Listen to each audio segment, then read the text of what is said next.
গাড়িটা এখান থেকে ঠেলে নিয়ে আসতেছে, দুজন মিলে ঠেলে ঠেলে নিয়ে আসতেছে। এখানে আটকাইলাম, আটকানোর পরে বললাম যে কি সমস্যা, বলছো তেল নাই। কত দূর ঠেলে নিয়ে আসছো? এখানে 3টা পাম্প সে চলে আসছে, 3টে পাম্পে তেল নাই।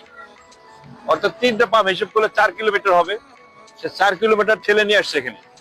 সামনে যদি পাম্পে যায় আরো 2 কিলোমিটার, 6 কিলোমিটার গাড়িটা ঠেলে নিয়ে যাচ্ছে দুজনে।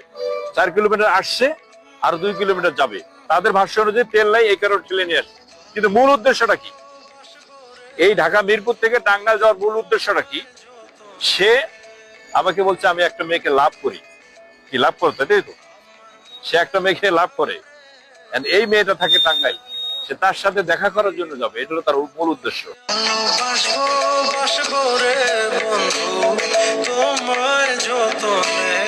সাথে তার বন্ধুকে নিয়েছে।